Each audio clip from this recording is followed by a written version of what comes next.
Bible study with Srujan సెగవ్ కార్యక్రమానికి స్వాగతం. ఇందులో భాగంగా మనం 12వ అధ్యాయాన్ని ధ్యానిస్తూ ఉన్నాము. మత్తయి శుభవార్త 12వ అధ్యాయంలో మనం ఆల్రెడీ మొదటి పార్ట్ను ముగించాము. మొదటి పార్ట్లో మనం 1వ వచనం నుంచి 21వ వచనం వరకు నేర్చుకున్నాము. ఈ 12వ అధ్యాయం చాలా పేజీల పరంగాను పెద్దగాను ఉంటుంది, అదేవిధంగా కంటెంట్ పరంగా కూడా చాలా రిచ్గా ఉంటుంది. అందువల్ల మేబీ ఈ రాబోయేటువంటి పాఠం కూడా మేబీ ఒక పార్ట్ వస్తుందో 2 పార్ట్స్ వస్తుందో తెలీదు. మ్యాక్సిమం నేను ఒక దాంట్లో ముగించడానికి ప్రయత్నిస్తాను. ఒకవేళ ఇందులో చెప్పాల్సినటువంటి డీటెయిల్స్ ఎక్కువగా ఉంటే ఆటోమేటిక్గా నెక్స్ట్ ఎపిసోడ్కి కూడా ఇది డివైడ్ అవుతుంది అనేటువంటి విషయాన్ని గుర్తించండి. ఇప్పుడు 22వ వచనం నుంచి పరిశీలించినట్లయితే 32వ వచనం వరకు కూడా దైవము దెయ్యము అనేటువంటి ఒక అంశం గురించి యేసుక్రీస్తు అనేక విషయాలను వివరించాడు. ఇందులో మనం లోపలికి వెళ్ళి పరిశీలిద్దాము. 22వ వచనంలో, అంతటా పిశాచగ్రస్తుడగు ఒక గుడ్డి మూగవాణిని యేసు వద్దకు జనులు తీసుకొని వచ్చిరి. యేసు అతనిని స్వస్థపరపగా మాట్లాడుటకు చూచుటకు అతను శక్తిగలవాడయ్యను. అచ్చట ప్రజలెల్లా విస్మయం ఉందిరి, ఈయన దావీదు కుమారుడు కాడా అని చెప్పుకొనిచుండిరి. సో ఇక్కడ ఇది చూడడానికి చాలా చిన్నగా కనిపించినప్పటికీ ఇందులో చాలా డీటెయిల్స్ ఉన్నాయి తెలుసుకోవాల్సినవి. మొట్టమొదటి ఏంటంటే, పిశాచగ్రస్తుడకు ఒక వ్యక్తిని, అతను గుడ్డి మూగవాణిని జనులు యేసుక్రీస్తు దగ్గరికి తీసుకొచ్చారు. యేసుక్రీస్తు అతన్ని స్వస్థపరిచాడు. ఇది పెద్ద విశేషం ఏం కాదు, ఎందుకంటే యేసుక్రీస్తు చాలా అద్భుతాలు ఇంతకుముందు చేశాడు కూడా. సో అద్భుతం గురించి నేను మాట్లాడట్లేదు, అద్భుతం తర్వాత ప్రజలు ఏమనుకున్నారు అనేటువంటి ఒక అంశం గురించి చాలా లోతుగా చర్చించాలి. ఏమంటున్నారంటే 23వ వచనంలో, అచ్చటి ప్రజలెల్లా విస్మయం ఉందిరి, ఈయన దావీదు కుమారుడు కాడా అని చెప్పుకొనిచుండిరి. ఇప్పుడు దెయ్యాలను వదలగొట్టారనుకోండి, దెయ్యాలను వదలగొట్టితే ఏమనాలంటే ఈయన ఎంత శక్తిమంతుడు, లేకపోతే ఈయన దేవుడు కాదా, లేకపోతే ఈయన ఎవరైతే దెయ్యాలను వదలగొడుతుంటారో ఎక్సోర్సిస్ట్, సో అట్లాంటి వ్యక్తి కాదా అని పొగడటంలో పెద్ద ఆశ్చర్యం అనిపించదు మనకి. ఇక్కడ ఈయన చేసిందేమో దెయ్యాలను వదలగొట్టడం అనేటువంటి పని. దెయ్యాలను వదలగొడితే వీళ్ళు ప్రజలు ఏమనుకుంటున్నారు, ఈయన దావీదు కుమారుడు కాడా అనుకుంటున్నారు. యాక్చువల్గా దావీద్ అనేటువంటి వ్యక్తి ఎవరు? రాజు. సో రాజు తర్వాత రాజకుమారుడు అయితే ఒక ప్రిన్స్ అవ్వాలి, లేదా రాజకుమారుడు తర్వాత రాజ్యాన్ని పాలించేవాడు అయి ఉండాలి. యేసుక్రీస్తు ఇక్కడ చేసిందేమో దెయ్యాలను వదలగొట్టేటువంటి అద్భుతం, వీళ్ళు అనుకునేదేమో దావీదు కుమారుడు కాడా అని చెప్పుకుంటున్నారు. సో దీని వెనుక చాలా పెద్ద బ్యాక్గ్రౌండ్ స్టోరీ ఉంది. ఇది చాలామందికి తెలియదు, కాబట్టి జాగ్రత్తగా వినండి, కొత్త విషయాన్ని మీరు నేర్చుకుంటారు. మొట్టమొదటిగా ఏంటంటే, దావీదు కుమారుడు అనగానే మనకి ఎవరు గుర్తొస్తారంటే, లిటరల్గా మనం కొత్త నిబంధన రూపంలో ఆలోచిస్తే యేసుక్రీస్తు అని అనిపిస్తుంది. రెండోది పాత నిబంధన లాగా ఆలోచిస్తే దావీదు కుమారుడు ఎవరు అని అంటే, దావీదు కుమారుడు సొలొమోను. సొలొమోన్ అనేటువంటి వ్యక్తి గురించి మనం చాలా లోతుగా అబ్జర్వ్ చేస్తే ఈ విషయం మనకి చాలా బాగా అర్థమవుతుంది. మొట్టమొదటిది ఏంటంటే, సొలొమోను చాలా జ్ఞానం కలిగినటువంటి వ్యక్తి. సొలొమోను తన రాజుగా ఎన్నికయ్యేటువంటి సమయంలో దేవుడిని అడుగుతాడు, ప్రజలందరినీ పాలించడానికి నాకు జ్ఞానం ఇవ్వు అని అంటే దేవుడు అతనికి అపరిమిత జ్ఞానాన్ని ఇస్తాడు. సో లోకంలో ఎవరికి లేనంత జ్ఞానాన్ని యేసుక్రీస్తుకి దేవుడు సొలొమోనుకి ఇవ్వడం మనం చూస్తాం. ఆ సొలొమోనుకి ఇచ్చినప్పుడు సొలొమోనుకి దేవుడు ఇంకో శక్తి కూడా ఇచ్చాడు అనేది యూదుల యొక్క నమ్మకం. సో ఆ యూదుల యొక్క నమ్మకం ఏంటంటే, దేవుడు సొలొమోనుకి దెయ్యాలను వెళ్ళగొట్టేటువంటి శక్తిని ఇచ్చాడు అనేది వారి యొక్క నమ్మకం. సో యూదుల్లో మొట్టమొదటి ఎక్సోర్సిస్ట్ ఎవరు అంటే, దెయ్యాలను వదలగొట్టినటువంటి మొట్టమొదటి వ్యక్తి ఎవరు యూదుల్లో అని అడిగితే, పాత నిబంధన కాలంలో సొలొమోను అని యూదులు కళ్ళు మూసుకొని చెప్పేస్తారు. ఎందుకంటే అది ఆ రోజుల్లో ప్రచారంలో ఉన్నది. ఇది ఆల్రెడీ క్యాథలిక్స్ కొంచెం మేర అవగాహన వస్తుంది, ప్రొటెస్టెంట్స్కి ఇది రాదు. ఎందుకనంటే సొలొమోను జ్ఞాన గ్రంథము అనేటువంటి పుస్తకంలో పాత నిబంధనలో మీరు చూడవచ్చు, ఇది క్యాథలిక్ బైబిల్ అనమాట. ఇందులో సొలొమోను జ్ఞాన గ్రంథం అనేది ఉంటుంది. ప్రొటెస్టెంట్ బైబిల్లో సొలొమోను జ్ఞాన గ్రంథం అనేది ఉండదు. 1517 సంవత్సరంలో చర్చ చీలిపోయిన తర్వాత లూథర్ గారు 7 పుస్తకాలను క్యాథలిక్ బైబిల్లో నుంచి తీసేసి బైబిల్ని తయారు చేశారు. దాన్ని ప్రొటెస్టెంట్ బైబిల్ అని పిలుస్తున్నారు. సో అది ప్రొటెస్టెంట్ బైబిల్ అనేది ఆల్మోస్ట్ 1520-30 ఆ సమయం తర్వాత అందుబాటులోకి వచ్చింది. అంటే క్యాథలిక్ బైబిల్ అనేది ఆల్మోస్ట్ 2000 సంవత్సరాల నుంచి అందుబాటులో ఉంటే, ప్రొటెస్టెంట్ బైబిల్ అనేది కేవలం 500 సంవత్సరాల నుంచి మాత్రమే అందుబాటులో ఉంది. సో 2000 సంవత్సరాల నుంచి అందుబాటులో ఉన్నటువంటి ఈ బైబిల్లో సొలొమోను జ్ఞాన గ్రంథం అని ఒక పుస్తకం ఉంది. ఆ సొలొమోను జ్ఞాన గ్రంథం అనే పుస్తకాన్ని సొలొమోనే రచించాడు. అందులో 7వ అధ్యాయంలో ఒక మాట చెప్తాడనమాట. ఏమనంటే, దేవుడు నాకు చాలా విషయాలను తెలియజేశాడు, మనుషులకు మృగాలకు మధ్య తేడాలను తెలియజేశాడు, మనుషులు చూడడానికి తెలియనటువంటి అనగా మనుషులు చూడలేనటువంటి విషయాలను చూడగలిగేటువంటి శక్తి నాకు ఇచ్చాడు అనేటువంటి ఈ అంశంలో అనే మాట అక్కడ ఉంటుంది. సో ఆ మాటలో దేవుడు దెయ్యాలను వెళ్ళగొట్టేటువంటి శక్తి సొలొమోనుకి ఇచ్చాడనేది యూదుల్లో ఉన్నటువంటి నమ్మకం. దాన్నే ఇక్కడ ప్రజలు ఏమనుకుంటున్నారు, యేసుక్రీస్తు దెయ్యాన్ని వదలగొట్టగానే ప్రజలు ఏమనుకుంటున్నారంటే, ఈయన దావీదు కుమారుడు కాడా అని అంటున్నాడు. సో అంటే దాని అర్థం సొలొమోన్ లాగా ఇతను దెయ్యాలను వదలగొడుతున్నాడే అని వాళ్ళ యొక్క భావన. సో ఇది సొలొమోన్ జ్ఞాన గ్రంథం అనేది ప్రొటెస్టెంట్కి తెలియదు కాబట్టి మీరు కుదిరితే వీలైతే ఒకసారి క్యాథలిక్ బైబిల్ మీకు దగ్గరలో, అనగా మీరు ఏ గ్రామంలో అయితే ఉంటారో ఆ గ్రామంలో, ఆల్మోస్ట్ ఎవ్రీ గ్రామంలో క్యాథలిక్ చర్చ్ ఉంటుందో, ఒకవేళ ఆ గ్రామంలోకి నేను లేనట్లయితే ఆ మండలం, మీ మండలం ఏదైతే ఉందో ఆ మండలంలో డెఫినెట్గా క్యాథలిక్ చర్చ్ ఉంటుందో అక్కడ ఒక ఫాదర్ ఉంటాడు. సో ఆ ఫాదర్ దగ్గరికి వెళ్ళి మీరు క్యాథలిక్ బైబిల్ కావాలని అడిగినట్లయితే తప్పకుండా ఆయన మీకు తెప్పించి ఇస్తాడు. దీని కాస్ట్ కూడా ఎక్కువేం ఉండదు. ఇది చూడటానికి చాలా క్వాలిటీతో ఉంటుంది, ప్లస్ ఎక్కువ పేజెస్ ఉంటుంది. బట్ దీని కాస్ట్ చూడండి 250 కూడా లేదనుకుంటా, నాకు తెలిసి కొన్నప్పుడు నేను 200 చిల్లరేమో ఉండింది. సో కాబట్టి మీరు కుదిరితే దీన్ని తీసుకున్నట్లయితే మీరు ఆ 7 పుస్తకాలను ఏవైతే తొలగించారో వాటిని కూడా చదవడానికి మీకు వీలుంటుంది. సో ఈ విధంగా ప్రజలు తమలో ఉన్నటువంటి, అనగా మొదటి శతాబ్దపు యూదుల్లో ఉన్నటువంటి ఒక థాట్ ఏంటంటే సొలొమోన్ అనేటువంటి వ్యక్తి దెయ్యాలను వదలగొట్టాడు. ఆ విధంగా దెయ్యాలు వదలగొట్టేలాగా యేసుక్రీస్తు ఇక్కడ ప్రదర్శిస్తున్నాడు తన యొక్క శక్తిని అనేటువంటి విషయాన్ని వాళ్ళు గుర్తిస్తూ ఉన్నారు అనేటువంటి విషయం మనం గుర్తించాలి. 24వ వచనం చూసినట్లయితే పరిసయ్యులు ఆ మాట విని, ఏ మాట విన్నారు? ప్రజలందరూ కూడా విని సొలొమోన్ అనుకుంటున్నారు, అనగా ఎక్సోర్సిస్ట్, దెయ్యాలను వదలగొట్టేటువంటి శక్తి కలిగిన వాడు సొలొమోన్ తర్వాత అంతటి శక్తి కలిగినటువంటి వాడు ఈయన అని ప్రజలు అనుకుంటున్నారు. ఆ విషయాన్ని పరిసయ్యులు విని ఇతడు దెయ్యములకు అధిపతియగు బెల్జబూలు వలన దెయ్యాలను వదలగొట్టుచున్నారు అనేది. సో పరిచయాలు ఏమంటున్నారు, మళ్ళీ అక్యుజేషన్ చేస్తున్నారు చూడండి. ఇప్పుడు వాళ్ళ ఎదుటే ఒక అద్భుతం జరిగింది, వాళ్ళ ఎదుట అద్భుతం జరిగి ఆ వ్యక్తి మంచిగా బాగుపడినప్పుడు దాన్ని వాళ్ళు ప్రైజ్ చేయాలి. అది ఎవరైనా మంచి పని ఎవరు చేసినా సరే, ఇప్పుడు ఒక మంచి పని అనేది ఒక క్యాథలిక్ చేయొచ్చు, ప్రొటెస్టెంట్ చేయొచ్చు, హిందూ సోదరుడు చేయొచ్చు, ముస్లిం సోదరుడు చేయొచ్చు, ఎవరైనా చేయొచ్చు.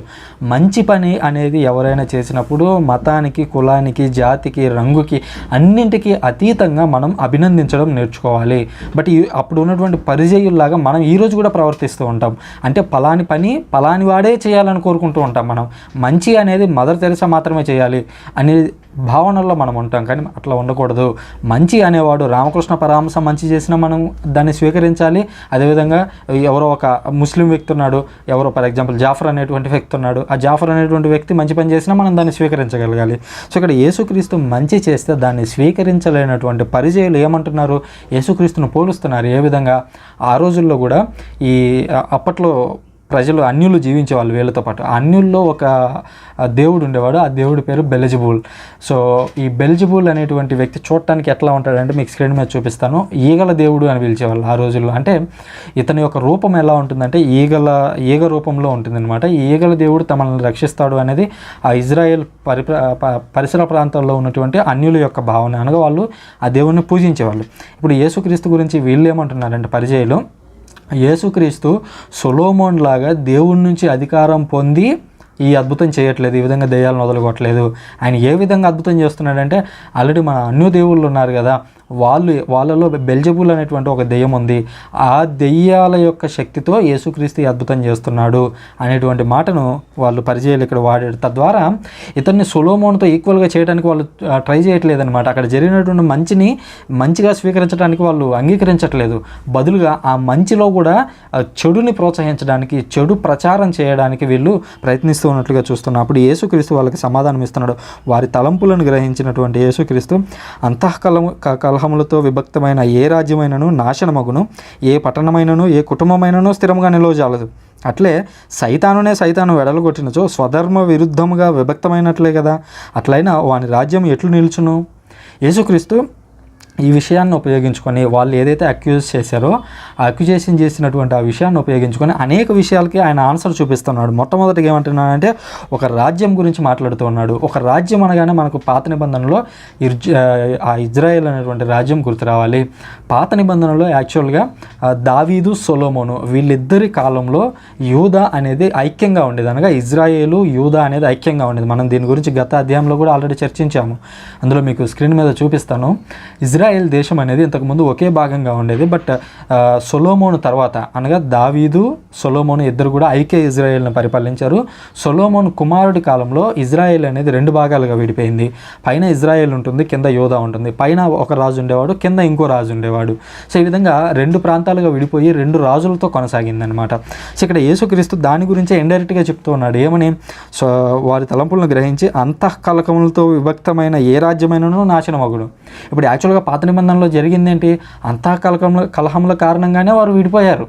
ఇజ్రాయేలు యూదా అనేవి రెండు ఒక రాజ్యంగా ఉండాలి అనేది దేవుని యొక్క కోరిక, ప్రవక్తల యొక్క కోరిక. బట్ దానికి విరుద్ధంగా అంతఃకలహములతో ఇదిగో అధికారం అనేది నాకు రావాలని కింద ఉన్నవారు పైన ఉన్నవారు ఇద్దరు కూడా వాళ్ళ మధ్యలో కలహాలు వచ్చాయి. ఆ కలహాల్లో ప్రజల్ని ఇంక్లూడ్ చేశారు. ఇదిగో మీరు మన రాజ్యంలో వచ్చినట్లయితే ఇదిగో మనకి ఈ విధంగా ఉంటుంది, ఇజ్రాయెల్లో ఈ విధంగా ఉంటుంది, యూదుల దగ్గరికి వచ్చినట్లయితే ఇదిగో మనకు టెంపుల్ ఉంది అని వీళ్ళు ప్రోత్సహించుకున్నారు, వాళ్ళు ప్రోత్సహించుకున్నారు. అల్టిమేట్గా వాళ్ళు విడిపోయారు. రాజ్యం అనేది రెండు భాగాలుగా చీలిపోయింది అనే విషయాన్ని యేసుక్రీస్తు ఇక్కడ గుర్తు చేస్తున్నాడు. ఇంకా అంటున్నాడు, ఏ రాజ్యమైనా నాశనమగునో అలాగే ఏ పట్టణమైనా ఏ కుటుంబమైనా కూడా స్థిరంగా నిలవజాలదు. ఇప్పుడు ఈవెన్ పట్టణం అనగానే ఆ రోజుల్లో మనకి ఏం గుర్తు రావాలి? ఇజ్రాయెల్ అనేటువంటి పట్టణం గుర్తు రావాలి. ఇజ్రాయెల్ అనేటువంటి పట్టణంలో అనేక రకమైనటువంటి సమాజ మందిరాలు ఉన్నాయి. యూదులకి ఈ పరిజేయులకి ప్రత్యేకమైనటువంటి సినగోగులు ఉన్నాయి, సదుషీయులకు విభిన్నమైనటువంటి ఆ సినగోగ్స్ ఉన్నాయి. ఎస్ఐన్లు చూసినట్లయితే వాళ్ళు ఏదో కొండబొరియల్లో ఉండి వాళ్ళ ప్రార్థనలు వాళ్ళు చేసుకుంటున్నారు. ఈ విధంగా పట్టణం తీసుకున్నట్లయితే పట్టణం స్థాయిలో కూడా విడిపోయి ఉన్నారు. ఆ తర్వాత ఇంకా వచ్చినట్లయితే కుటుంబ స్థాయికి వస్తే కుటుంబంలో కూడా విడిపోయి ఉన్నారు. సో ఇన్ని రకాలుగా విడిపోయి ఉంటే స్వధర్మ విరుద్ధంగా అసలు అక్కడ ఐక్యత అనేది ఏ విధంగా వస్తుంది? విడిపోవడం అనేది జరిగితే విడిపోతూనే ఉంటాము. ఈవెన్ ఇది మన క్యాథలిక్ చర్చ్, ప్రొటెస్టెంట్ చర్చ్ విడిపోవడానికి కూడా దీన్ని ఉదాహరణగా తీసుకోవచ్చు. ఇప్పుడు ఈవెన్ దానికి ముందు చూసినట్లయితే ఇండియా అనేది విడిపోయింది, పాకిస్తాన్గా భారతదేశంగా విడిపోయింది. ఆ తర్వాత పాకిస్తాన్ రెండు ముక్కలుగా విడిపోయి ఇటు బంగ్లాదేశ్ వచ్చేసింది మళ్ళీ. సో అంటే విడిపోవడం వన్స్ ప్రారంభమైందంటే ఎల్లప్పుడూ కూడా విడిపోతూనే ఉంటాము. బట్ ఎంత విడిపోయినప్పటికీ చర్చల ద్వారా దేశాలతో సంబంధం కలిగి ఉండాలి, లేదా చర్చల ద్వారా ఇతరులతో సంబంధం కలిగి ఉండాలని యేసుక్రీస్తు ఇండైరెక్ట్గా చెప్తున్నట్లుగా మనం చూస్తున్నాం. ఈవెన్ ఇప్పుడు మన కుటుంబాల్లో ఈరోజు మనం చూస్తూ ఉంటాము. ఇప్పుడు పెళ్ళైన తర్వాత వాళ్ళు వెళ్ళిపోతూ ఉన్నారని అంటే అది వేరు. బట్ అలా కాకుండా పెళ్ళి అయిపోయిన తర్వాత ఆస్తులన్నీ విభజించేసేసుకొని విడిపోతూ ఉంటారు కొన్నిసార్లు. ఇది ప్రత్యేకించి పెళ్ళైన తర్వాత ఇదిగో కొత్త భార్య వచ్చిన తర్వాత వీడు మారిపోయాడరా, భార్య వచ్చిన తర్వాత వీడు మనసు మార్చేసుకున్నాడరా అని ప్రత్యేకించి అది భార్యల మీదకి వెళ్ళిపోతూ ఉంటుంది. ఆడవారి మీదకి ఆ నిందలన్నీ తోసేస్తూ ఉంటారు. బట్ ఇది ఆల్రెడీ పురుషుల్లో ఉండేదే. పురుషుల్లో ఉండే భావన ఎప్పుడు వ్యక్తమైంది? ఆ స్త్రీ అనేది తన దగ్గరకు వచ్చిన తర్వాత అది వ్యక్తమైంది. ఇప్పుడు ఆ ఆదాము హవ్వ ఉన్నారు. యాక్చువల్గా ఆదాముకి దేవుడు స్ట్రైట్గా చెప్పాడు, ఈ పండు తినొద్దు బాబు అని. ఆదాము హవ్వ ఆ పండ్లు ఇచ్చినప్పుడు ఆదాము తిన్నాడు. ఎందుకు తిన్నాడు?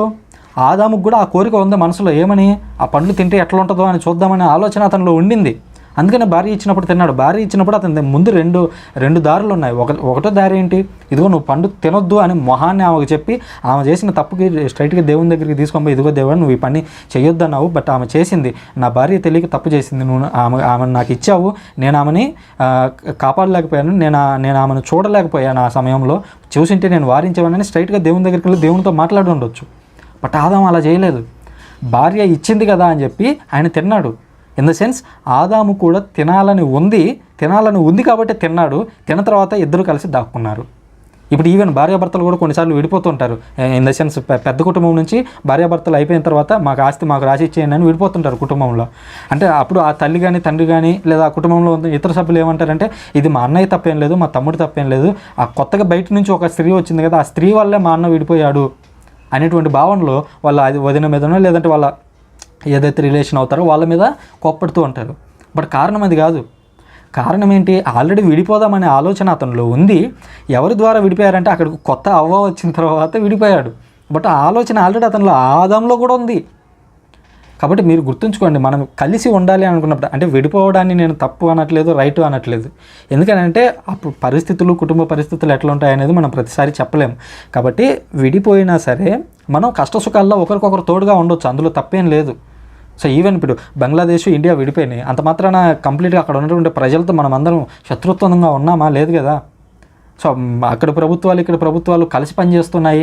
అక్కడ ఉన్నటువంటి ప్రభుత్వం బలహీనమైనటువంటి ప్రభుత్వం అయితే మనం ఎంతో కొంత మన దేశం తరపున ఆర్థికంగా ఎంతో కొంత సాయం అందిస్తూ ఉంటాము, అనేక రకమైనటువంటి ప్రాజెక్టులు చేపడుతూ ఉంటాము, ఇట్లాంటివన్నీ జరుగుతూనే ఉంటాయి.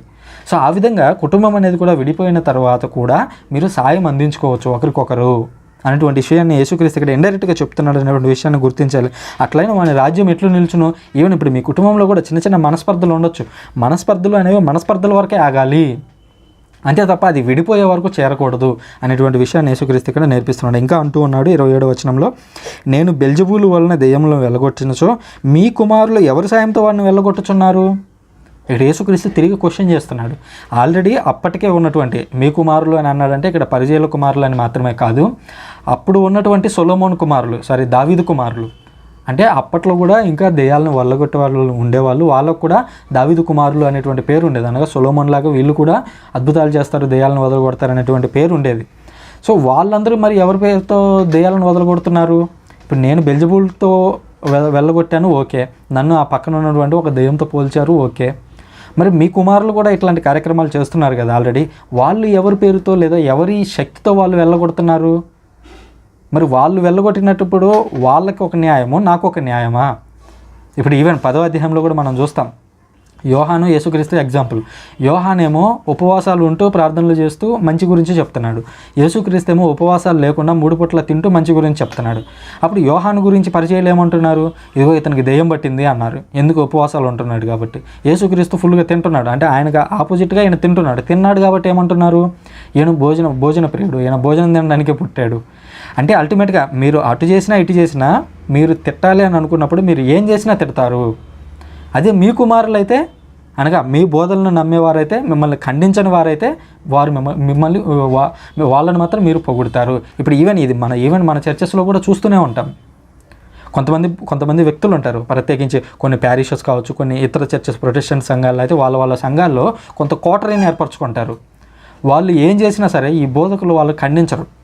ఎవరిని ఖండిస్తారంటే మంచి ఎవడైతే చేస్తాడో వాడు తమ గుంపుకు చెందని వాడైతే వాడు మంచి చేసినా తప్పే, చెడు చేసినా తప్పే. చెడు చేస్తే ఎలాగో హైలైట్ చేస్తారు, కానీ ఎప్పుడైతే మంచి చేసినప్పుడు దాన్ని తిరిగి ఖండిస్తారు. నేను ఒక వీడియో చేశాను, ఏమని? బోధకులను ప్రశ్నించవచ్చా అంటే మరియమ్మ డైరెక్ట్గా యేసుక్రీస్తుని పరలోకంలో తండ్రినే ప్రశ్నించిందయ్యా, మరి ఆమెకే దేవుడు ఏం శిక్షించలేదు కదా అన్నట్లుగా నేను ఒక వీడియోని ఎక్స్ప్లెయిన్ చేశాను. అది ఎక్స్ప్లెయిన్ చేసినప్పుడు చాలామంది స్ట్రైట్గా నాకు చెప్పలేదు, నాకు చెప్పకుండా నాకు తెలిసిన వాళ్ళ దగ్గర కొంతమంది బోధకులు కొంతమంది దగ్గర అన్నారంట. వాళ్ళు నాకు ఫోన్ చేసి, బ్రదర్ ఈ విధంగా అన్నారు మాతో అంటే వాళ్ళు ఏమనుకున్నారంటే, ఓహో వీళ్ళు సృజనకి చెప్పర్లే అనుకొని ఉండొచ్చు, లేదా రెండోది సృజనకి వీళ్ళు చెప్పాలి అనేటువంటి ఉద్దేశంతోనే చెప్పి ఉండొచ్చు. అంటే బోధకులను క్వశ్చన్ చేయొచ్చా అని అడిగినప్పుడు క్వశ్చన్ చేయకూడదు అనేటువంటి వాళ్ళ ఉద్దేశంలో నుంచి వేరే వాళ్ళ దగ్గర మాట్లాడితే వాళ్ళు నాకు చెప్పారు. అంటే అక్కడ విషయం ఏం జరుగుతుంది? నేను మంచి అనేటువంటి దాన్ని ప్రజల్లోకి తీసుకెళ్తే, అంటే ఒక అవగాహన అనేది కల్పిస్తే దాన్ని స్వీకరించలేకపోతున్నారు. ఎందుకంటే ఆ క్వశ్చన్ అనేది అల్టిమేట్గా వాళ్ళకే వస్తుంది. వాళ్ళు తప్పు చేసినప్పుడు క్వశ్చన్ చేయమని నేను చెప్పాను కాబట్టి వాళ్ళకి మండింది కాబట్టి వేరే వాళ్ళ దగ్గర దాని గురించి మాట్లాడారు. వేరే వాళ్ళ దగ్గర నా గురించి మాట్లాడాల్సిన అవసరం లేదు కదా. మాట్లాడారంటే దాని అర్థం ఏంటి? సో ఆ విషయాన్ని మనం ఇక్కడ గుర్తుంచుకోవాలి. యేసుక్రీస్తు అంటూ ఉన్నారు, మీ కుమారులు ఎవరి సాయంతో వాళ్ళని వెళ్ళగొట్టారు, కావున ఇందుకు వారే మీకు న్యాయకర్తలు. ఇప్పుడు నేను తీర్పు ఎవరు తీరుస్తున్నానంటే నేను తీర్పు తీర్చను మీ మీద. ఎవరైతే ఇప్పటికీ దెయ్యాలు వదలగొట్టి మీ ద్వారా దావీదు కుమారులని పిలువబడుతున్నారో వాళ్ళే మీకు న్యాయకర్తలుగా ఉంటారు. వాళ్ళు ఎవరి ద్వారా అయితే వెళ్ళగొడుతున్నారో నేను కూడా వాళ్ళ ద్వారానే వెళ్ళగొడుతున్నాను. సో వాళ్ళు మీకు తీర్పు తీరుస్తారు. ఇప్పుడు ఈవెన్ నేను కూడా అదే చెప్పాలి వాళ్ళకి. ఏమని చెప్పాలి? నా గురించి ఎవరైతే మాట్లాడుతున్నారో తప్పుగా ఇతరుల వ్యక్తుల దగ్గర, ఆ ఇతర వ్యక్తులే మీకు తీర్పు తీరుస్తారు. ఎందుకు ఈ విధంగా మాట్లాడామంటే రేపు దేవుని దగ్గర అందరూ ఎదుట నిలబడినప్పుడు వాళ్ళే సమాధానం ఇస్తారనేటువంటి విషయాన్ని గుర్తు చేస్తున్నాడు. ఇంకా అంటున్నాడు 28వ వచనంలో, నేను దేవుని ఆత్మ వలన దెయ్యమును వెళ్ళగొట్టుచున్న ఎడల దేవుని రాజ్యం మీ వద్దకు వచ్చి ఉన్నదని గ్రహింపుడు. యేసుక్రీస్తు స్ట్రైట్గా చెప్తున్నాడు. ఏమని? దైవరాజ్యం అనేది. ఈ రోజుల్లో మనం ఏమనుకుంటామంటే చాలామంది ఈవెన్ ప్రొటెస్టెంట్ సోదరులు కూడా బైబిల్ కంప్లీట్గా అర్థం చేసుకోలేని వాళ్ళు ఏమనుకుంటారంటే దైవరాజ్యం అంటే ఇంకా రాబోయేది, మనం చచ్చిపోయి తిరిగి లేచిన తర్వాత దేవుడు మనల్ని అందరినీ తీసుకుని వెళ్ళి ఒక ప్లేస్లో పెడతాడు, అదే దైవరాజ్యం అని నమ్ముతుంటారు. దైవరాజ్యం లేదా పరలోక రాజ్యం అంటే అది కాదు. యేసుక్రీస్తు ఇక్కడ ఏమంటున్నాడు చూడండి 28వ వచనం, నేను దేవుని ఆత్మ వలన దెయ్యములను వెడలగొట్టుచున్న ఎడల దేవుని రాజ్యం మీ వద్దకు వచ్చి ఉన్నది అని గ్రహింపుడు. ఇప్పుడు దేవుడు ఎవరి ద్వారా వదలగొట్టాడు? యేసుక్రీస్తు ఎవరి ద్వారా ఆ దెయ్యాలను వదలగొట్టాడు? ఆల్రెడీ మనం చూసాం కదా 12వ అధ్యాయం 18వ వచనంలో, ఇదిగో ఇతను నా సేవకుడు, ఇతనిపైన ఆత్మను నిలిపేదను.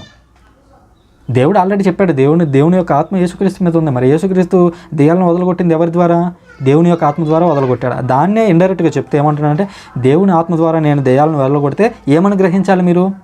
దేవుని రాజ్యం మీ దగ్గరకు వచ్చిందని గుర్తించండి. దేవుని రాజ్యం వచ్చిందంటే అర్థం ఏంటి? మెస్సయ్య వచ్చాడు.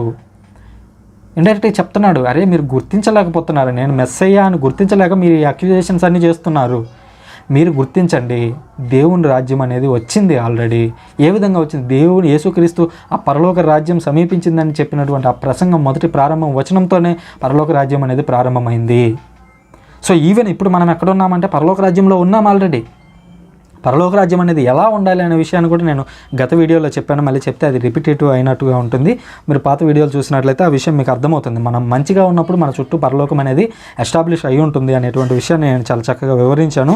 వాటిని కూడా చూడండి. ఇంకా అంటున్నాడు 29వ వచనంలో, ఎవడేని బలవంతుని మొదట బంధించిననే తప్ప వాడు ఆ బలశాని ఇంట్లో ప్రవేశించి సామాగ్రిని దోచుకొనజాలడు.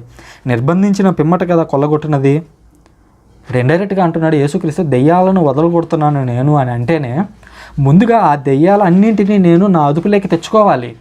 తెచ్చుకున్న తర్వాతనే నేను వెళ్ళగొట్టగలను. ఇప్పుడు ఉదాహరణకి ఒక విద్యార్థి 100 మార్కులను 100కు 100 మార్కులను ఎలా పొందగలడు? 100కు 100 మార్కులు పొందాలని అంటే ఫర్ ఎగ్జాంపుల్ 5 చాప్టర్స్ ఉన్నాయనుకోండి ఎగ్జామ్స్కి. ఆ ఎగ్జామ్కి ఉన్నటువంటి 5 చాప్టర్స్ కంప్లీట్గా చదవాలి. చదివినప్పుడు మీకు ఆ సబ్జెక్ట్ అంతటి మీద మీకు పట్టు వస్తుంది. ఆ పట్టు వచ్చినప్పుడు ఆ సబ్జెక్ట్లో మీకు ఎక్కడి నుంచి క్వశ్చన్ ఇచ్చినా కూడా మీరు ఆన్సర్ చేయగలరు. అలా ఆన్సర్ చేసినప్పుడు మీకు 100కు 100 మార్కులు వస్తాయి. అట్లాగే ఒక వ్యక్తులు ఇంట్లో ఉన్నటువంటి దేన్నైనా మనం దోచుకోవాలి అని అంటే ముందుగా ఏం చేయాలంటే ఇంట్లో ఉన్నటువంటి బలవంతుడు కావచ్చు, ఎవరైనా సరే ముందుగా వాళ్ళని కట్టేసామనుకోండి, వాళ్ళకి ఏమీ చేయలేరు కాబట్టి మనం ఏదైనా దోచుకోవచ్చు. సో ఆ ఎగ్జాంపుల్తో పోలుస్తున్నాడు ఇక్కడ యేసుక్రీస్తు. పోల్ చేయమంటున్నాడంటే సో ఆ విధంగా బంధిస్తేనే తప్ప దోచుకోలేరు కదా, చదివితేనే తప్ప 100కు 100 మార్కులు తెచ్చుకోలేరు కదా, బైబిల్ ఇట్లా వింటేనే తప్ప మీరు బైబిల్ని అర్థం చేసుకోలేరు కదా. అట్లాగే సైతాను అనేవాడిని 100% బంధించిన తర్వాత, సైతాన్ అనేవాడిని నా మాటల ఆదుపాజ్ఞలలో ఉంచుకున్న తర్వాతనే నేను ఈ అద్భుతాలు చేయగలను. సో అందుకనే దోచుకుంటాను, నిర్బంధించిన పిమ్మటనే కదా కొల్లగొట్టినది. నేను కూడా అదే చేస్తున్నాను. ఏమని అంటున్నాడు? నేను దెయ్యాలను అదుపులో ఉంచుకున్నాను. అందుకనే ఆ రోజు శోధన ఎదురైనప్పుడు ఎడారిలో యేసుక్రీస్తు 40 రోజుల పాటు ఉపవాసాలు ఉన్నప్పుడు సైతాన్ వచ్చినప్పుడు అక్కడే వాడిని జయించాడు, వాడిని అదుపులోకి తీసుకున్నాడు. తీసుకున్న తర్వాత అనేకమైనటువంటి అద్భుతాలు, 2 వ్యక్తులు సమాధుల మధ్యలో నుంచి లేచి వస్తే వాళ్ళకి దెయ్యాలను వెదలగొట్టినట్లుగా యేసుక్రీస్తు మనం చూస్తున్నాం. అనేకమైనటువంటి దెయ్యాలను ఇంకా వదలగొట్టినట్లుగా ఈ 10-12 అధ్యాయాల్లో మనం ఎన్నో చూసాం. అద్భుతాలన్నీ కూడా మనం చూసాం, దానికి విట్నెస్గా ఉన్నాం మనం ఈరోజు. సో ఇన్ని ఎప్పుడు చేయగలిగాడనంటే దాన్ని అదుపులో ఉంచుకున్నప్పుడు, దాని మీద పట్టు సాధించినప్పుడు మాత్రమే అలా చేయగలడు. కాబట్టి నేను పట్టు సాధించాను ఆల్రెడీ. మరి పట్టు సాధించినప్పుడు మీరు నన్ను ఏ విధంగా ఈ బెల్జబూల్ వల్ల ఈ విధంగా చేస్తున్నాడని మీరు ఏ విధంగా దాన్ని నిందించగలరు నన్ను అనే విషయాన్ని యేసుక్రీస్తు ఇక్కడ చెప్తున్నాడు. ఇంకా అంటున్నాడు 30వ వచనంలో, నా పక్షమున ఉండనివాడు నాకు ప్రతికూలుడు, నాతో ప్రోగు చేయనివాడు చెదరగొట్టువాడు. నా పక్షాన ఉండనివాడు నాకు ప్రతికూలుడు అంటే నేను మంచి చేస్తున్నప్పుడు నా తరపున మీరు లేనప్పుడు మీరు ఆటోమేటిక్గా చెడ్డవారు. అది ఏ పనైనా కావచ్చు, అది చిన్న స్థాయి నుంచి ఎంత పెద్ద స్థాయి వరకైనా సరే. సృజన అనేటువంటి స్థాయిలో నేను ఇక్కడ బైబిల్ మాట్లాడడం దగ్గర నుంచి ప్రపంచ స్థాయిలో ఐక్యరాజ్య సమితిలో ఒక నిర్ణయం తీసుకోవడం వరకు, ఒక మంచి నిర్ణయం అనేది తీసుకున్నప్పుడు మీరు దాన్ని ప్రోత్సహించాలి. అలా ప్రోత్సహించలేదు అని అంటేనే దాని అర్థం ఏంటి? మీరు దాన్ని డిస్కరేజ్ చేస్తున్నారు. సో అట్లా మీరు డిస్కరేజ్ చేయొద్దు. ఎందుకంటే నాకు ప్రతికూలంగా మీరు ఉండొద్దు. నేను మంచి చెప్తున్నప్పుడు మీరు మంచినే అనుసరించండి. మీరు దాన్ని ఎంకరేజ్ చేయకపోయినా పర్లేదు, కానీ డిస్కరేజ్ చేయొద్దు. కనీసం మీరు మౌనంగా ఉండండి. మీరు దాని గురించి పాజిటివ్గాను మాట్లాడొద్దు, నెగిటివ్గాను మాట్లాడొద్దు. బట్ మీరు నెగిటివ్గా మాట్లాడుతున్నారంటే దాని అర్థం ఏంటి? మీరు నాకు ప్రతికూలంగా మారుతున్నారు అనే విషయాన్ని గుర్తు చేస్తున్నాడు. ఇంకా నాతో ప్రోగు చేయని వాడు చెదరగొట్టువాడు. నేనేం చేస్తున్నానంటే ఇజ్రాయెల్ 12 తెగలు ఎక్కడికెక్కడికో చెదిరిపోయాయి. నేను 12 మందిని ఎంచుకొని ఒక నూతన రాజ్యం అనేది క్రియేట్ చేస్తున్నాను. ఈ నూతన రాజ్యంలో దేవుని యొక్క రాజ్యాన్ని నేను అక్కడ ప్రతిష్ఠిస్తున్నాను. దేవుని రాజ్యంలో ధనవంతుడైనా పేదవాడైనా లేదా తప్పులు చేసిన వాడైనా పుణ్యాత్ముడైనా అందరూ ఒకేలాగా జీవించాలి అనేది నా రాజ్యంలో నేను కోరుకుంటున్నటువంటి విషయం. మీరు ఆ రాజ్యంలో నేను ఆ విధంగా ఏకం చేస్తుంటే మీరేం చేస్తున్నారంటే వాళ్ళని విడగొట్టేందుకు ప్రయత్నిస్తున్నారు. కాబట్టి మీరు అలా విడగొట్టవద్దు. విడగొడితే ఏమవుతున్నారంటే మీరు నాకు ప్రతికూలంగా మాట్లాడుతున్నారు. నాకు ప్రతికూలంగా మాట్లాడితే ఏమవుతుంది అనేది 31వ వచనంలో యేసుక్రీస్తు వివరిస్తున్నాడు. అందువలన మానవులు చేయు సర్వపాపములు దేవదూషణములు క్షమింపబడిన కానీ ఎవడైనా పవిత్రాత్మను దూషించిన వాళ్ళకి క్షమాభిక్ష లభింపదు. యేసుక్రీస్తు స్ట్రైట్గా వాళ్ళకి చెప్తున్నాడు, మీకు ఒక బలి అర్పిస్తే క్షమాపణ వస్తుందేమోలే, లేదా మేము చివరి క్షణంలో మేము దేవ మమ్మల్ని క్షమించు అంటే మాకు క్షమాపణ వస్తుంది అనుకుంటున్నారేమో. మీరు మనుష్య కుమారుని ఈవెన్ సిలువేసి చంపేసినా మీకు క్షమాపణ దొరుకుతుంది. కానీ పవిత్రాత్మకు వ్యతిరేకంగా ఎవరైతే మాట్లాడతారో వారికి క్షమాపణ అనేది ఉండదు. ఇంకా ఏమంటున్నాడు? ఈ 32వ వచనంలో, ఎవడైనను మనుష్య కుమారునికి వ్యతిరేకంగా మాట్లాడినా క్షమింపబడును, కానీ పవిత్రాత్మకు ప్రతికూలంగా పలికిన వానికి ఈ జీవితమందైనను రాబోవు జీవితమందైనను మన్నింపు లేదు అని నిశ్చయముగా వక్కానించుచున్నాను. చాలా స్ట్రైట్గా ఇందులో చాలా విషయాలు ఉన్నాయి. ఇందులో కూడా చూడటానికి 2 వచనాలే, కానీ చాలా లోతుగా మనం దీన్ని నేర్చుకోవాల్సింది డీటెయిల్స్ అనేవి. మొట్టమొదటిగా ఏంటంటే, మానవులు చేయు సర్వ పాపములు క్షమించబడతాయంట. దేవుడు ఎంత గొప్పవాడంటే, నువ్వు ఎంత పెద్ద పాపం చేసినా ఆయన క్షమించడానికి సిద్ధంగా ఉంటాడు. పోప్ ఫ్రాన్సిస్ ఒక మంచి మాట చెప్తారు. అదేంటంటే, దేవుడు క్షమించడంలో ఎప్పుడు అలసిపోడంట. క్షమాపణ అడిగి అడిగి అడిగి అడిగి మనమే అలసిపోతామంట. అంటే దేవుడు ఎంత గొప్పగా క్షమించగలడు, ఎంత ప్రేమామయుడు అనేది మనకు అక్కడ స్పష్టమవుతుంది. దేవుడు అన్ని పాపాలను క్షమిస్తాడు, బట్ ఒక్కటి మాత్రం క్షమించడు. అదేంటంటే, పవిత్రాత్మకు వ్యతిరేకంగా మాట్లాడకూడదు, లేదా పవిత్రాత్మకు వ్యతిరేకంగా దూషణ అనేది చేయకూడదు. చాలామందికి డౌట్ వస్తుంది, అసలు దీని మీద అర్థం కాని వాళ్ళు దీని గురించి అనేక రకమైనటువంటి వ్యాఖ్యానాలు కూడా అందించారు. రైట్ వ్యాఖ్యానం ఏంటి అనేది మనం తెలుసుకుందాం ఇప్పుడు. మొట్టమొదటిది ఏంటంటే, పవిత్రాత్మకు వ్యతిరేకంగా మాట్లాడడం అంటే ఏంటి అనేది మనం ఇప్పుడు అర్థం చేసుకోవాలి. ఇప్పుడు విషయాన్ని అబ్జర్వ్ చేసినట్లయితే, ఆదికాండంలో మనం చూసినట్లయితే, దేవుడు సర్వ సృష్టిని చేసే ముందుగా అక్కడ ఏం జరుగుతుంది అనేది మనం గమనించాలి. సర్వ సృష్టిని దేవుడు క్రియేట్ చేసే ముందుగా దేవుని యొక్క ఆత్మ ఆ నీటి మీద తిరుగాడుచున్నది అని బైబిల్ గ్రంథం చెబుతూ ఉంది.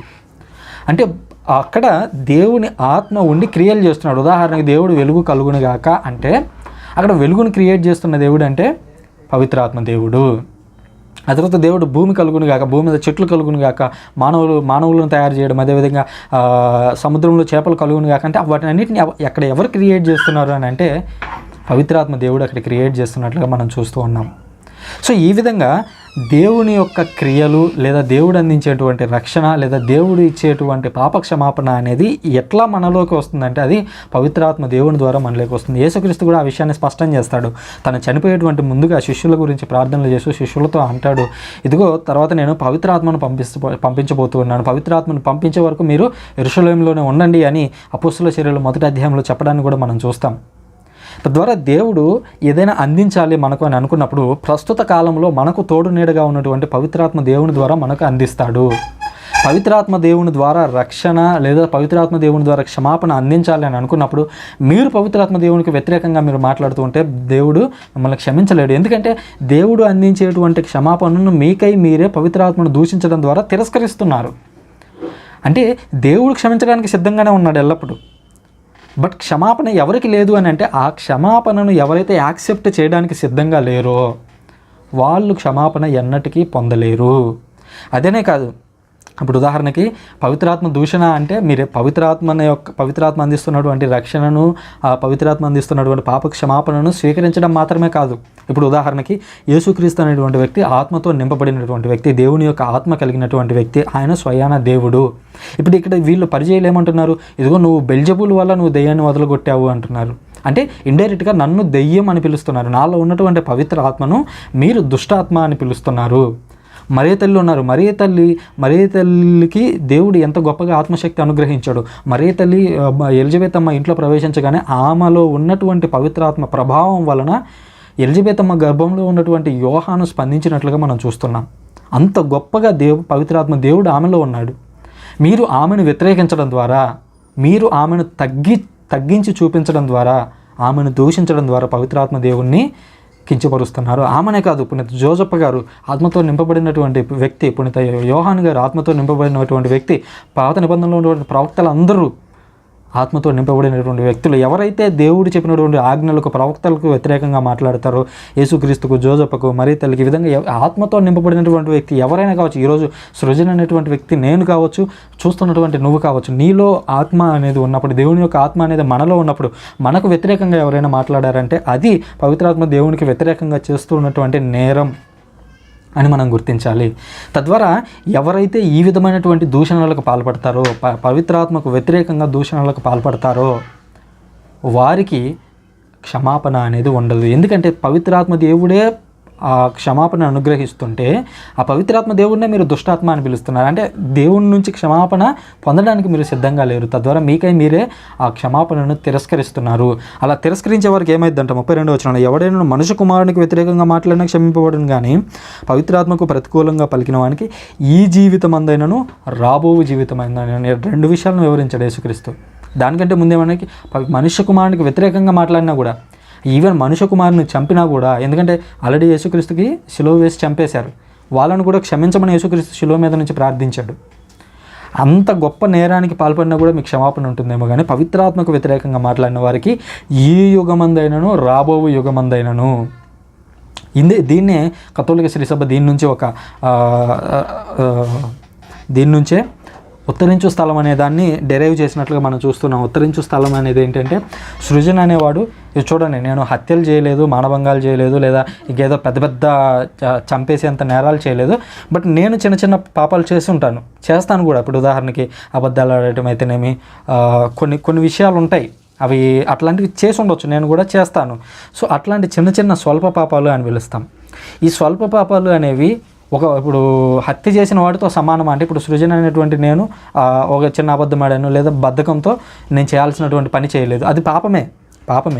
బట్ ఇప్పుడు హత్య చేసినటువంటి వాడు ఉన్నాడు, ఈ రెండు ఒకటేనా అని అంటే అప్పుడు ఒప్పుకోగలమా? అది ఇప్పుడు మీరే ఉన్నారు, బద్ధకంతో ఈరోజు ఉదయాన్నే లేచి మీరు చర్చికి వెళ్ళలేదు, ఇంట్లోనే పడుకున్నారు, అదొక చిన్న పాపం.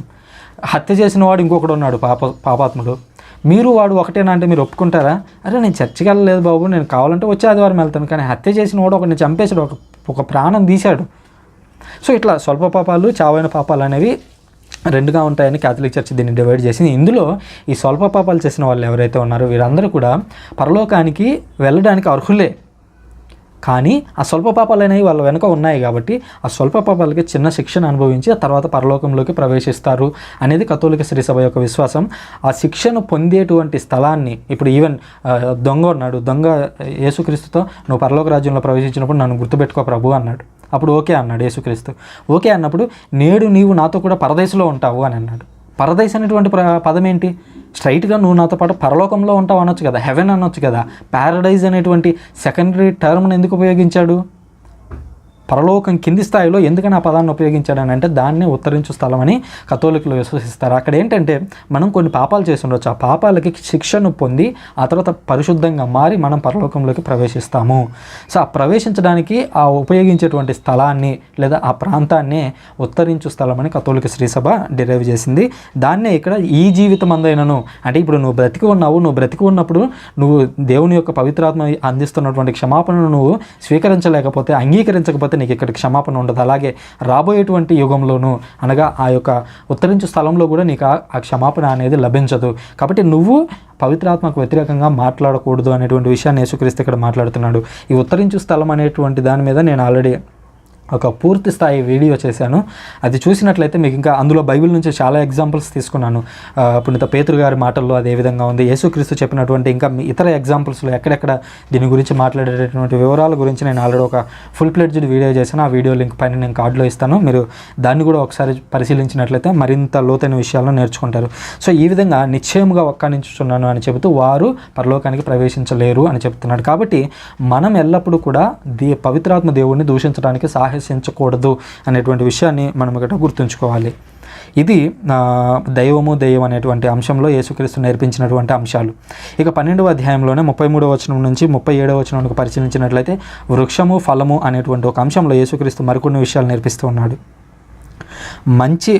పండు మంచిదైనా చెట్టు మంచిదనియు, పండు చెడ్డదైనా చెట్టు మంచిది కాదనియో చెప్పుదురు. పండును బట్టి చెట్టు స్వభావం తెలుసుకుందరు. ఓ సర్పసంతానమా, దుష్టులైన మీరు మంచిని ఎట్టు మాట్లాడగలరు? హృదయ పరిపూర్ణత నుంచి కదా మాట వెలువడినది. మంచివాడు తన నిధి నుంచి మంచి విషయాలను తెచ్చును, చెడ్డవాడు తన నిధి నుంచి చెడు విషయాలను తెచ్చును. తీర్పు దినమున ప్రతి ఒక్కడు తాను పలికిన ప్రతి వ్యర్థమైన మాటకు సమాధానము ఇవ్వవలసి ఉన్నదని నేను మీతో చెప్పుచున్నాను. నీ మాటలను బట్టి నువ్వు దోషివో నిర్దోషివో కాగలవు. యేసుక్రీస్తు చాలా సింపుల్ ఎగ్జాంపుల్ తీసుకొని చెప్తున్నాడు. ఒక పండు మంచిదా కాదా అని చెప్పాలంటే నువ్వు పండు తింటే చాలు ఆ చెట్టు గురించి చెప్పగలవు. ఒక పండు తినగానే ఓకే, ఈ చెట్టుకు కాసే పండ్లన్నీ కూడా పుల్లగా ఉంటాయి, ఈ చెట్టుకు కాసేటువంటి పండ్లన్నీ కూడా తీయగా ఉంటాయి అని మీరు చెప్పొచ్చు. అట్లాగే పండును గురించి చెట్టు స్వభావం తెలుస్తుంది. అది పుల్లగా ఉంటాయి ఆ చెట్టు పండ్లు అనేది ఎలా తెలుస్తుంది? దానికి ఉన్నటువంటి ఒక పండు తింటే చాలు. ఇప్పుడు అన్నం ఉడికిందా లేదా అంటానికి ఏంటి ఎగ్జాంపుల్? ఒక్క మెతుకు తీసి చూస్తే చాలు, మిగిలిందంతా కూడా అదే స్థాయిలో ఉంటుంది. సో అట్లాగే మీరు మంచివారా కాదా అని నిర్ణయించడానికి మీరు మాట్లాడేటువంటి మాటల ఎగ్జాంపుల్ చాలు. ఇప్పుడు ఉదాహరణకి మాట్లాడేటువంటి వ్యక్తికి నాలెడ్జ్ ఉందా లేదా అని చెప్పడానికి వాడు ఒక 5 నిమిషాలు మాట్లాడాడంటే 5 నిమిషాల్లో వాడికి ఎంత నాలెడ్జ్ ఉంది అనేది ఇంకొకటి అసెస్ చేయగలడు. అసెస్ చేయాలంటే వాడికి కూడా అంత నాలెడ్జ్ ఉండాలి. ఇప్పుడు ఉదాహరణకి ఇప్పుడు నేను బైబిల్ గురించి చెప్తున్నాను. బైబిల్ గురించి చెప్తున్నప్పుడు కొన్ని విషయాలు పాత నిబంధన నుంచి మనం మాట్లాడుతూ ఉండొచ్చు. నేను ఆ పాత నిబంధనలో ఉన్నటువంటి ఎగ్జాంపుల్ ఏంటి, ఆ బ్యాక్గ్రౌండ్లో జరిగినటువంటి విషయం ఏంటి అనేది నేను మీకు వివరించాను అనుకోండి, ఆ విషయం మీకు అర్థమవుతుంది. బట్ మీరు పాత నిబంధనని చదవలేదు, నేను పాత నిబంధనలో ఉన్నటువంటి ఎగ్జాంపుల్ తీసుకొని చెప్పనప్పుడు మీకు ఆ విషయం అర్థం కాదు. ఇప్పుడు షబ్బాత్ అనేది ఉంది. ఈ షబ్బాత్ ఏంటి అనేది నేను గత అధ్యాయంలో వివరించాను. సో షబ్బాత్ అనేది ఏంటో పాత నిబంధన చదివితే అర్థమవుతుంది. సో అది చదవలేదనుకోండి, షవ్వాత్ అనేది తెలియదు. బట్ ఆ షవ్వాత్ ఏంటి అనేది నేను మీకు ఇక్కడ వివరించాను అనుకోండి, అప్పుడు అది మీకు తెలుస్తుంది. సో షబ్బాత్ అనేది ఆల్రెడీ బైబిల్లో ఉంది. షవ్వాత్ అనేది యూదులు వాడతారు. బా వా అనే అక్షరాలు యూదులు ఎక్కువగా పలకరు. ఇప్పుడు ఉదాహరణకి అబ్రహాం మనం అంటాం మనం, కానీ యాక్చువల్గా వాళ్ళు పిలిచేదేంటి? అవ్రహాం. బా పలకరు వాళ్ళు. బా పలకకుండా వా అనేది పలుకుతారు, అవ్రహాం అంటారు. అదేవిధంగా యోబు అని ఉన్నాడు, వాళ్ళు యోబు అని పిలవరు, యోవ్ అని పిలుస్తారు. అంటే బా అనే అక్షరాన్ని వాళ్ళు వాగా పలుకుతారు.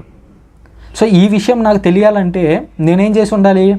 అయితే హీబ్రూ మీద స్టడీ అన్నా చేసి ఉండాలి, లేదా హీబ్రూకి సంబంధించినటువంటి అప్పట్లో ఉన్నటువంటి సమకాలీకులు రాసినటువంటి విషయాలను నేను చదివి ఉండాలి. అది నేను చదివి ఉంటేనే యూదులు అబ్రహాము అని పిలవరు, అవ్రహాము అని పిలుస్తారనేది విషయం నాకు తెలుస్తుంది. సో ఆ విధంగా నేను ఈ విషయాన్ని చెప్పాను అని అంటే అప్పుడు మీకు నాలో ఎంత నాలెడ్జ్ ఉందో మీకు అర్థమవుతుంది. ఓకే, వీడు అవ్రహాము అని పిలిచాడు అని అంటే యూదుల యొక్క వాళ్ళు ఏ విధంగా పలుకుతారు అనే విషయాలు వీడికి తెలుసు. కఫెర్నహూమ్ అన్నాడు. కఫర్నాము అనేది తెలుగు బైబిల్లో ఉంది, కానీ వీడేంటో కఫెర్నహూమ్ అంటున్నాడు. అంటే ఒరిజినల్గా కఫెర్నహూమ్ అనేది యూదుల్లో ఉందేమో, యూదుల యొక్క భాషలో కఫెర్నహూమ్ అని పిలుస్తారేమో. అంటే వీడికి ఎంత నాలెడ్జ్ ఉంది, సృజన్కి ఎంత నాలెడ్జ్ ఉంది అనేది మీకు తెలియాలి అని అంటే అది నా మాటల్లో బయటపడాలి. నేను ఎంత చదివాను అనేది ఆ మాటల్లో బయటపడాలి. రెండోది, ఆ మాటలను మీకు అర్థమయ్యేలాగా నేను చెప్పగలగాలి.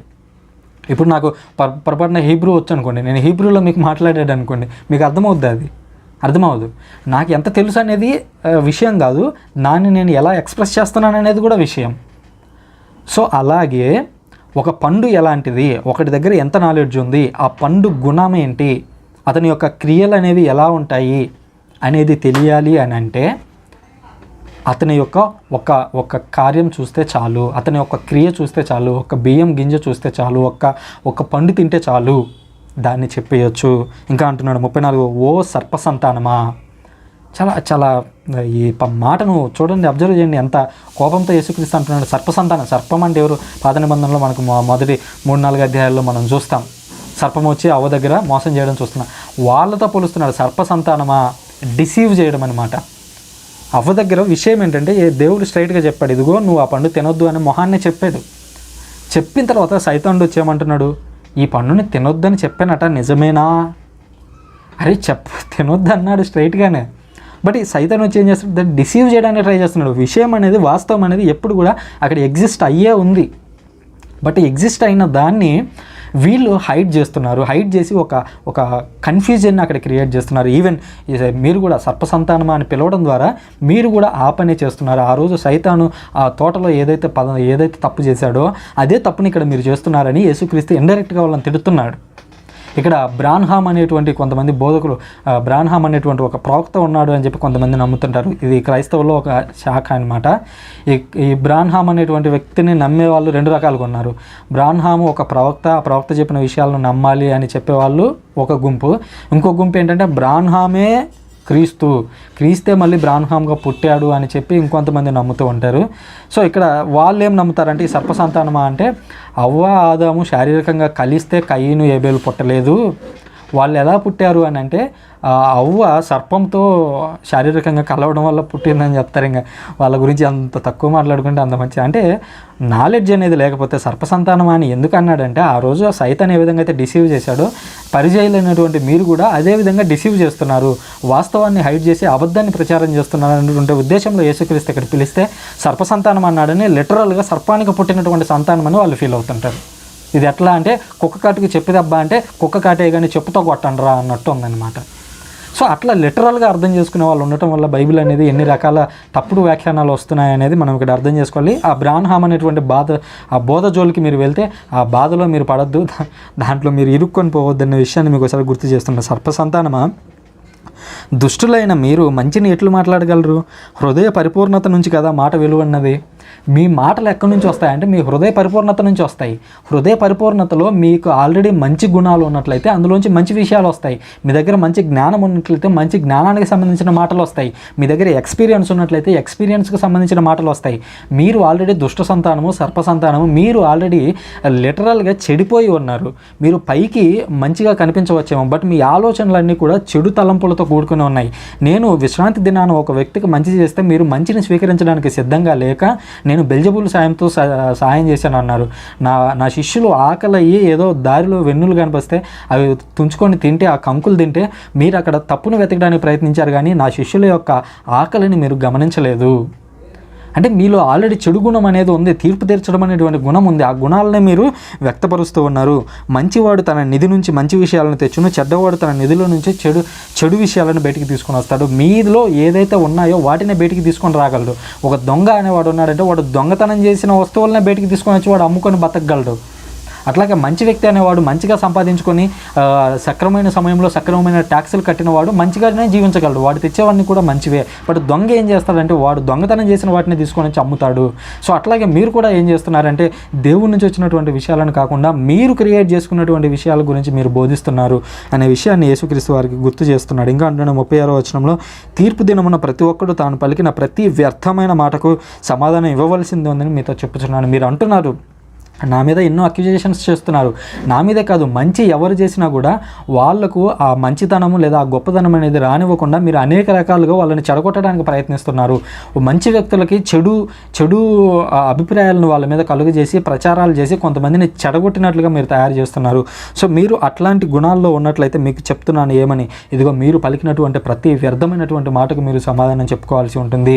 ఇది ఆ రోజు పరిచయులకే కాదు, ఈ రోజు నీకు నాకు కూడా వర్తిస్తూ ఉంటుంది. ఈరోజు మనం అనేక మంది మీద లేనిపోయిన నిందలు మోపుతూ ఉంటాం. మన మధ్యలో లేనటువంటి వేరొక వ్యక్తి గురించి చెడుగా మాట్లాడుతూ ఉంటాం. ఒక వ్యక్తి గురించి చర్చించడం వేరు, ఒక వ్యక్తి యొక్క గుణగుణాలను చర్చించడం వేరు, బట్ ఆ వ్యక్తి గురించి చెడుగా ప్రచారం చేయటం వేరు. నువ్వు చర్చిస్తే అందులో తప్పేం లేదు. ఒక వ్యక్తి గురించి ఇంకో వ్యక్తి మాట్లాడడం ఎప్పుడు కూడా తప్పు కాదు. ఇప్పుడు సృజన అనేటువంటి వ్యక్తి గురించి మీరు ఇంకో వ్యక్తి దగ్గర మాట్లాడవచ్చు. అందులో నేను చేసేటువంటి పొరపాట్లు ఏంటి అనేది కూడా ఎత్తి చూపొచ్చు. బట్ నా మీద చెడు అభిప్రాయాలను మీకై మీరు కలుగ చేయకూడదు. ఇప్పుడు సృజన్ అనేవాడు చెప్పిన దాంట్లో తప్పు ఉందనుకోండి, ఏదన్నా ఆ తప్పును మీరు వేరే వాళ్ళ దగ్గర డిస్కస్ చేసుకోవచ్చు, అందులో తప్పేం లేదు. బట్ నేను చెప్పని దాన్ని చెప్పినట్లుగాను, లేదా నేను ఒక ఉద్దేశంలో చెప్తే మీరు ఇంకొక ఉద్దేశంలోంచి మాట్లాడారనుకోండి, అక్కడ ఏం చేస్తున్నారు, ఉద్దేశపూర్వకంగా మీరు నన్ను తప్పుడు వ్యక్తిగా మార్చేటువంటి ప్రయత్నం చేస్తూ ఉన్నారు. తద్వారా మీరు తీర్పునకు లోనవ్వబోతున్నారు. మీరు ఒక వ్యర్థమైనటువంటి మాటను పలికారు, దానికి మీరు సమాధానం చెప్పుకోవాలి. 37వ వచనంలో అంటున్నాడు, నీ మాటలను బట్టి నువ్వు దోషివో నిర్దోషివో కాగలవు, కాబట్టి నీ మాటలతో నువ్వు జాగ్రత్తగా ఉండు. ఈ శరీరంలో ఉన్నటువంటి అన్ని అవయవాలకల్లా ఒక కీలకమైనటువంటి అవయవం, దారుణమైనటువంటి అవయవం ఏంటంటే మన నోరు, మన నోట్లో ఉన్నటువంటి నాలుక. ఈ నాలుక మనలో ఉన్నప్పుడు మనతో ఉన్నప్పుడు ఒకలాగా మాట్లాడుతుంది, వాళ్ళు మన దగ్గర లేనప్పుడు ఇంకోలాగా మాట్లాడుతుంది. కాబట్టి ఈ నాలుకతో మీరు జాగ్రత్తగా ఉండి, ఈ నాలుక నుంచి మీరు మంచి విషయాలను మీరు నేర్పించవచ్చు. ఇదే నాలుక నుంచి చెడు అబద్ధ ప్రవచనాలను, అబద్ధ విషయాలను, అనేకమైనటువంటి ఆరోపణలు కూడా మీరు దీంట్లో నుంచి బయటికి తీసుకొని రావచ్చు. కాబట్టి మీ నాలుకతో మీరు జాగ్రత్తగా ఉండండి. ఇంతకుముందు యేసుక్రీస్తు ఆల్రెడీ చెప్పాడు, నీ కంటితో నువ్వు జాగ్రత్తగా ఉండు, నువ్వు కంటితో దేన్ని చూస్తున్నావు అనేటువంటి విషయంతో మీరు జాగ్రత్తగా ఉండండి అని కొండ మీద చేసినటువంటి ప్రసంగంలో చెప్తాడు. ఇంకా నీ చేతులతో జాగ్రత్తగా ఉండు, నువ్వు కుడి చేతితో చేస్తే దానం ఎడమ చేతికి తెలియకుండా చూసుకో అని చెప్పడం చూస్తాం. ఇంకా నువ్వు దేంతో అయితే పాపం చేస్తున్న ఆ అవయవాన్ని నరికేయి అని చెప్పడం మనం చూస్తున్నాం. అది లిటరల్గా కాదు, నేను దానికి ఎక్స్ప్లెనేషన్ ఇచ్చాను ఆల్రెడీ. సో ఈ విధంగా యేసుక్రీస్తు శరీర భాగాలను ఉపయోగించుకొని చెప్తున్నారు. సో మీరు మాట్లాడేటువంటి మాటలతో జాగ్రత్తగా ఉండండి, ఎందుకంటే ఆ మాటలతోనే మీరు తీర్పునకు లోనవ్వాల్సి రావచ్చు అని యేసుక్రీస్తు మనల్ని హెచ్చరిస్తూ ఉన్నాడు అనే విషయాన్ని మీకు ఒకసారి గుర్తు చేస్తూ ఉన్నాను. మౌలి ఎంత టైం అయింది? 45. నాయనో. సో మనం ముందుగానే అనుకున్నట్లుగా ఈ అధ్యాయం చాలా చాలా పెద్దగా పెరిగిపోయింది. మనం 2 అంశాల్లోనే చాలా లోతైన విషయాలు నేర్చుకున్నాం. మనం కొన్నిసార్లు అనుకుంటాం ఎందుకని ఇంత సాగదీసి చెప్పడం అని, బట్ దీంట్లో నుంచి మనం అనేక విషయాలను నేర్చుకోవాల్సి ఉంది. మనకేంటంటే జస్ట్ నేను ఎక్స్ప్లెయిన్ చేసుకుంటూ చదువుకుంటూ పైపైన చెప్పుకుంటూ వెళ్ళిపోవచ్చు, బట్ మీకు అందులో ఉన్నటువంటి లోతైన విషయాలు ఏంటి, పాత నిబంధనలు ఆ విషయాలు ఎలా ఉన్నాయి, కొత్త నిబంధనలు అవి ఎలా నెరవేరుతున్నాయి, అందులో ఉన్నటువంటి లోతైన అర్థం ఏంటి అనేటువంటి విషయాల గురించి ఎక్స్ప్లెయిన్ చేయడంలో టైం ఎక్కువగా తీసుకుంటుంది. అందువల్ల ఈ 12వ అధ్యాయం ఇప్పటికే 2 భాగాలు అయిపోయింది. ఇంకా మనం చర్చించాల్సిన విషయాలు అనేకం ఉన్నాయి. కాబట్టి మనం మూడవ భాగంలో భాగంగా మనం 12వ అధ్యాయం గురించి ధ్యానిస్తాము. కాబట్టి ఇందులో మీరు ఏమైనా కొత్త విషయాలు నేర్చుకుని ఉంటే తప్పకుండా కామెంట్ బాక్స్లో తెలియజేయండి. Thank you very much.